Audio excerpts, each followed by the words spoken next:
So we're now going to jump to violent behavior. Violent behavior is scary for most everyone. The most important thing to know is do not put yourself at risk.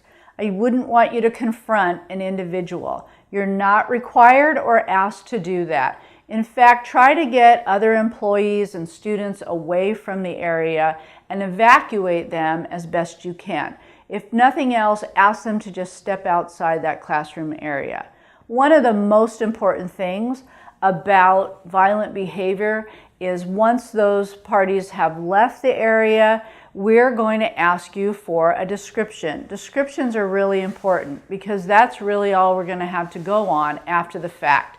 So get familiar with the way the campus is laid out on a map. We do not sit true north on a map. So when you look at the map, we're a little bit tilted.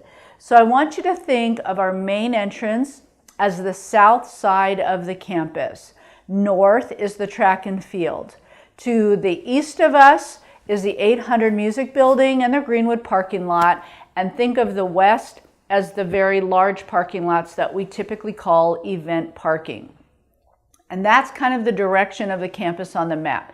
It's not true, but if we call you and say, well, which way did he run? You can tell us he went south towards the main entrance. The other important thing are physical descriptions of the person.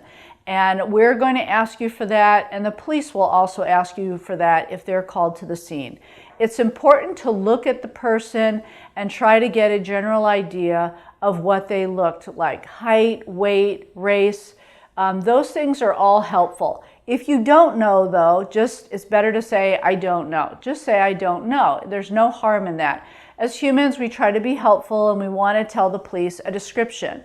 But if you tell us they sped away in a red car, the police will be looking for every red car that they come across. If you're not sure, it's just better to say you don't know. So, violent behavior occurs, and we have had some incidents. We're like a small city, so we can expect that some incidents will occur. But like any other violent crime, call 911. Be sure that someone has called security and someone is calling 911. Now, in preparation for violence on campus, we have 2 excellent videos online that you can take. They're both training videos, and when you go to the emergency preparedness website, there are links there to both videos. Please watch both of those. We also have a workplace violence procedure in our larger emergency response plan.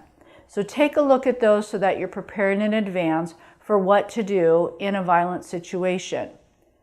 This is what the videos look like. One is an employee scene where a coworker of yours comes into the scene. You weren't, of course, expecting it, but in this video, the employee walks in with 2 weapons. And this can help save a life by learning what to do, precautions to take. The other video is on a college campus. It was made in Eastern Washington on a university campus. It's very relevant to us. And watching this 20-minute video, again, could save your life. So please do take the time to look at those. Let's talk about violence in the classroom. So faculty are responsible, obviously, for the management of their classrooms. And this, though, applies to all staff. Violence could occur anywhere. It could occur in a counseling session, in the bookstore, in the financial aid area. So this really applies to everyone. It's important to know the guidelines of your job and using reasonable care and good judgment in how to handle the situation. Staying calm and being able to deliver instructions in a clear, calm manner is very important to keeping everyone else calm. Notify those around you that there is an emergency. Never put yourself in any risky situation. You're not being asked to take any unreasonable risks or intervene, okay?